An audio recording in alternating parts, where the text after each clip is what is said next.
আসসালামু আলাইকুম, আমি সাদিয়া আফরিন। আপনাদের সবাইকে ওয়েলকাম করছি আমার আজকের ব্লগটি দেখার জন্য। আশা করছি আপনাদের ভালো লাগবে। যদি ভালো লাগে প্লিজ লাইক, কমেন্ট এবং সাবস্ক্রাইব করে পাশেই থাকবেন। তো এটা ছিল আমাদের এখানের পহেলা বৈশাখ যেদিন ছিল 14 তারিখের ব্লগ। তো কিছু মেহমানদেরকে দাওয়াত করেছিলাম, এই জন্য টুকটাক রান্না করছি। কিছু রান্না রাতেই করে রেখেছিলাম, ডাল দিয়ে গরুর মাংস এবং আলাদাভাবে গরুর ভুনা।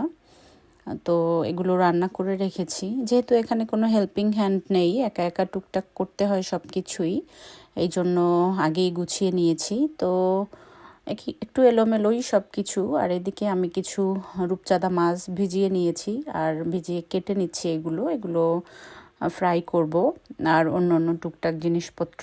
তো যেহেতু পহেলা বৈশাখ ছিল, ইলিশ মাছ থাকবে না, এটা তো আর হয় না।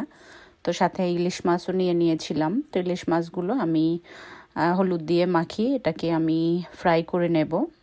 তো যেহেতু আমাদের কয়েকটা এখানে আয়োজন পড়েছে, আয়োজনের মধ্যে হচ্ছে প্রথমে ঈদের পরে কারোর সাথে আমাদের আসলে দেখা হয়নি বলতে ঈদে আমরাই সবার বাসায় ঘুরে ফিরে খেয়ে এসেছি, কাউকে ঈদ উপলক্ষে খাওয়ানো হয়নি। এজন্য ঈদের উপলক্ষে একটা পার্টি দিয়েছি এবং পহেলা বৈশাখ। আর সাথে আমার ছোট ছেলের জন্মদিনটা করা হয়নি।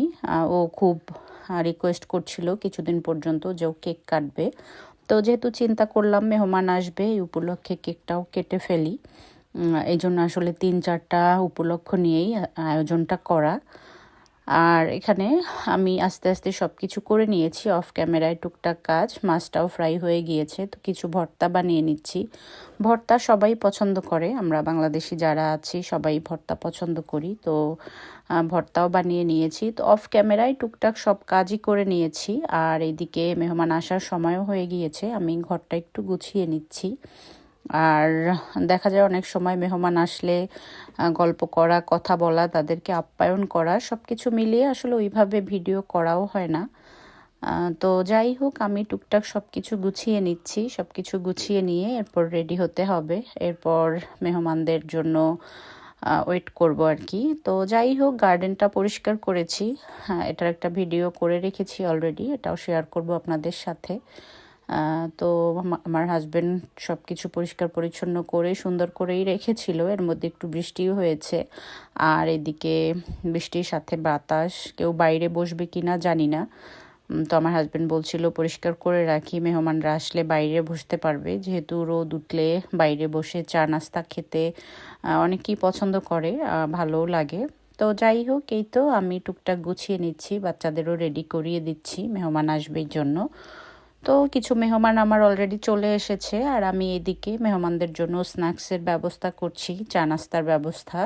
রোল ছিল, পেঁয়াজু, সামুচা, আর বাচ্চাদের জন্য কিছু ফ্রেঞ্চ ফ্রাই করে দিয়েছি। বিস্কিট ছিল, বেআইন এসেছে, পেঁপে নিয়ে এসেছে, ওটাও কেটে দিয়েছি। সাথে আম ছিল, এক ভাই আম নিয়ে এসেছে, আমও কেটে দিয়েছি। সবাই মিলে খাচ্ছে, গল্প করছে, খুব মজা করছে। আর বাচ্চাদের জন্য কিছু বিস্কিট, কিছু চকলেট, ললিপপ, ম্যাঙ্গো বার এগুলোও রেখেছিলাম। যেহেতু বাচ্চাদের আনন্দই হচ্ছে মূলত মেইন আনন্দ, ভালো লাগে। তো যাই হোক, সবাই মিলে গল্প করছে, অনেক মজা করেছি, অনেক আনন্দ ফুর্তি হয়েছে। আসলে উপলক্ষ তো আসলে এমনি বলা, আসলে সবাই আসলে যে আমাদের সবারই খুব ভালো লাগে, সবাই একসাথে দেখাশোনা বা এক একজনের বাড়িতে যাওয়া। তো এদিকে ভাবিরা খুব কাজ করছে, আমার বেআইনে আসলে অনেক হেল্প করেছে আমাকে। তো থ্যাংক ইউ বেআইন, অনেক হেল্প করার জন্য। সব ভাবিরাই এসেছিলেন আমাকে হেল্প করার জন্য। তো আমরা সবাই মিলে গল্প করছিলাম, কিছু সময় গল্প করছি, কিছু সময় বাচ্চাদের পেছনে দৌড়াদৌড়ি ছুটাছুটি করছি। অনেকগুলো বেবিরা ছিল, সবাইকে একটু দেখতে হয়েছে, খেয়াল করতে হয়েছে। তো বাচ্চারা সবাই বাইরে এসেছে আর এইদিকে পুরুষ লোক যারা ছিলেন, আমার হাজব্যান্ড সহ সবাই নামাজ পড়ছিলেন ভিতরে, মাগরিবের আজান হয়ে গিয়েছিল। তো চিন্তা করেছি নাস্তা খাওয়ার পরেই আমরা আস্তে আস্তে কেকটা কেটে নেব। এদিকে আমার মেয়েকে সব বাবুগুলাই খুব পছন্দ করে, সবাই এসে আপু আপু করে, ওকে খুব পছন্দ করে, ও বাচ্চাদের খুবই পছন্দ করে। আর এখানেও খেলাধুলা চলছিল। তো সব কিছু মিলিয়ে খুব ভালোই গিয়েছে। এদিকে আমার এক চাচাতো বোন এসেছিলেন, বোন এবং ওর হাজব্যান্ড একটু দেরি হয়েছে আসতে। পরে তাদেরও নাস্তা দিয়ে দিয়েছি, তাদেরও নাস্তা দিয়ে এরপর সবাই বসে গল্প করছিলেন, তাদেরকেও সবার সাথে পরিচয় করিয়ে দিয়েছি, যেহেতু তাদের সাথে সবারই এই প্রথম দেখা। আর আমরা এক টেবিলে বসে গল্প করছিলাম, অন্যদিকে আমাদের হাজব্যান্ড বা অন্য ভাইরা যারা ছিলেন তারা সবাই অন্য জায়গায় বসে গল্প করছিলেন, এক একটা টপিক নিয়ে এক একজনে, তারপর হাসাহাসি মজা আনন্দ। এইদিকে কেক কাটার সময় হয়ে গিয়েছে, তো এক ভাই এসেছিলেন যিনি ভাই এবং ভাবি, যিনি নববর্ষের উপলক্ষে একটা কেক নিয়ে এসেছিলেন। তো আমার ছেলের জন্মদিনের কেক প্লাস ওই একটা কেক, দুইটা কেক হয়ে গিয়েছে আমাদের। তো আমরা দুইটা কেকই কেটে নেব। প্রথমে বাচ্চাদের নিয়ে আমার ছোট ছেলের বার্থডে কেকটা কাটবো, এরপর সব ভাবিদেরকে নিয়ে চিন্তা করেছি আমরা নববর্ষের কেকটা কাটবো। তো সবাই মিলে ভিডিও করে নিয়েছি, ছবি তুলে নিয়েছি, একের পর এক ছবি তোলার প্ল্যান চলছিল সবার। বাচ্চারা আসলে খুবই মজা করেছে, বিশেষ করে আমার ছোট ছেলে, ও অনেক দিন পর্যন্ত অপেক্ষা করছিল কবে ওর বার্থডে কেকটা কাটবো। যেহেতু রোজার মধ্যে ছিল আর জন্মদিন, গত বছরও রোজার মধ্যে ছিল, এই জন্য করা হয়নি। সেটা এখনও মাঝে মাঝে বলে যে আমার বার্থডে করা হয়নি। তো আসলে বাচ্চাদের এই তো একটু আনন্দ ফুর্তি, আর কিছুই না। তো আমরা সবাই মিলে কেক কেটে নিচ্ছি, প্রথমে ছেলের বার্থডে কেকটা। আর অনেক দিন পর আসলে কেক কাটছি, অনেক দিন কেক খাওয়া হয় না, কেক আনানো হয় না। তো এই তো, যাই হোক, বাচ্চার তো এই তো আমরা সবাই মিলে কেক কেটে নিচ্ছি, বাচ্চাদেরও বলছিলাম কেক কাটার জন্য। তো আসলে জানি না কেন সবাই জন্মদিনের কেক কাটতে খুব মজা পায়, তো বাচ্চারাও সবাই ধরেছিল, আমরা এরপরে কেকটা কেটে নিয়েছি।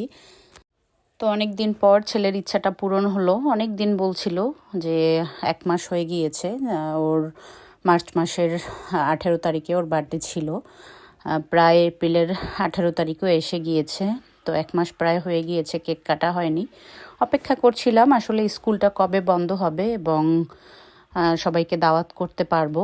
আর বাচ্চারা যখন কেক কাটে সাথে টুকটাক বাচ্চারা না হলেও মজাও পাওয়া যায় না, নিজেরা নিজেরা হয়তো পারতাম কাটতে, কিন্তু ইচ্ছা করেই কাটিনি। বললাম যে সব বাচ্চারাই আনন্দ করবে, একজনের বার্থডে থাকলে আরও 10 জন একটু আনন্দ করতে পারে, এই আর কি। তো যাই হোক, মেহমানরা সবাই মিলে গল্প করছিলাম আর সবাই মিলে অনেক আনন্দ করেছি। এরপর আমরা নববর্ষের কেকটা কেটে নিচ্ছিলাম, কেকটা অনেক মজা ছিল, খুব মজার একটা চকলেট কেক। তো সবাই মিলে আমরা খাচ্ছি এবং আনন্দ করছি, আর সবাই সবাইকে খাইয়ে দিচ্ছি। খুব ভালো লেগেছে, খুব আনন্দ করেছি, আর অনেক সুন্দরভাবে কেটেছে দিনটা। আর এইদিকে আমরা অন্য অন্য খাওয়া দাওয়ার প্রস্তুতি করব আর কি, সবাইকে খাবার দিয়ে দেবো। অনেক রাত হয়ে গিয়েছিল, গল্প করতে করতে যে কখন টাইম আসলে শেষ হয়ে যায় বলাই যায় না, মনে হয় যে গল্পই যেন শেষ হয় না। আর একটু ক্লান্তও লাগে না যতক্ষণ মেহমান থাকে, মনে হয় আরও গল্প করি, আরও কাজ করি। তো আমার খাবার সবাই খুব পছন্দ করেছে, সবাই খুব মজা করে খেয়েছে। তো এদিকে ভাবিরা বাচ্চাদেরও দিয়ে দিয়েছিল, এখানে বসে বাচ্চারাও খেয়ে নিয়েছে। যেহেতু অনেক রাত হয়ে গিয়েছিল, সবারই যাওয়ার সময় হয়ে গিয়েছে, আমরা যেহেতু অনেক দূরে থাকি, অনেক দূরে দূরে যাবে সবাই, তো এই জন্য বাচ্চারাও খাচ্ছিল। এরপর আমাদের খাবার পালা শুরু হবে। তো সবাইকেই খাবার সামনে দিয়ে দিয়েছিলাম, আবার একটু দিয়েও দিয়েছিলাম। তো এই তো আমাদের এইভাবেই গিয়েছে দিনটা। পয়লা বৈশাখ বা অন্য কিছু বিদেশের বাড়িতে আমরা তো আর ওইভাবে কোনো কিছুই পালন করা হয় না, জাস্ট ঘরোয়া পরিবেশে নিজেরা নিজেদের সাথে একটু আনন্দ ফুর্তি করা, একটু গল্প গুজব করা। তো এই তো বাচ্চারা খেলছিল, এটাই বেশ ভালো লেগেছে যে বাচ্চারা অনেক আনন্দ করেছে, সব বাচ্চাগুলো খুব এনজয় করেছে। তবে একটা জিনিস খেয়াল করেছি, কখনো কোনো বাচ্চার সাথে কোনো গন্ডগোল মারামারি এগুলো হয় না, এটাই আসলে ভালো লাগে। ওদের ওইভাবে টেক কেয়ার করতে হয় না। তবে আমার মেয়ে ছিল সারাক্ষণ ওদের সাথে, টুকটাক দেখাশোনা করেছে, আর খুব ভালো লেগেছে, খুব মজা পেয়েছি। সবাইকে অসংখ্য ধন্যবাদ আসার জন্য। তো এই তো আমরা এরপর বাচ্চাদের সবাইকে একটা ছোট ছোট করে একটা গিফট দিয়ে দিচ্ছিলাম, গুডি ব্যাগ। আসলে বাচ্চাদের আনন্দটাই হচ্ছে মেইন, তো সবাইকে দিয়ে দিচ্ছিলাম। আমি সবগুলো আগেই প্যাকেট করে রেখে দিয়েছিলাম, প্রথমে বের করিনি। প্রথমে বের করলে হতো কি যে ওরা বের করে সব নষ্ট করে ফেলতো, এরপর বাসায় গিয়ে আর খেলতে পারতো না। এই জন্য বাসায় গিয়ে খেলার জন্য হাতে করে দিয়ে দিয়েছি সামান্য কিছু আর কি। তো যাই হোক, এই তো সবার যাওয়ার সময় হয়ে গিয়েছে, সবাই রেডি হচ্ছে। মনে হচ্ছিল যে আরও কিছু সময় থাকলে আরও ভালো লাগতো, আরও কিছু সময় যদি গল্প করতাম। তো রাত্র 12টা 12:30 বেজে গিয়েছিল। এদিকে আমি সবাইকে টুকটাক গুছিয়ে দিয়ে দিচ্ছিলাম। সবাই খুশি হয়েছে বাচ্চারা। তো তো এদিকে তারা বের হবে, বাইরে অনেক বৃষ্টি হচ্ছিল। তারপরও আসলে হঠাৎ করে যে বৃষ্টি কোথা থেকে আসে এই দেশে বোঝা মুশকিল। তো আমরা সবাইকে বিদায় দেওয়ার জন্য একটু সামনের দিকে যাচ্ছিলাম। আর এদিকে আমার মেয়ের সাথে সবাই হাগ করছিল বেবিগুলো। বেবিটা অনেক কিউট, তো মাশাল্লাহ।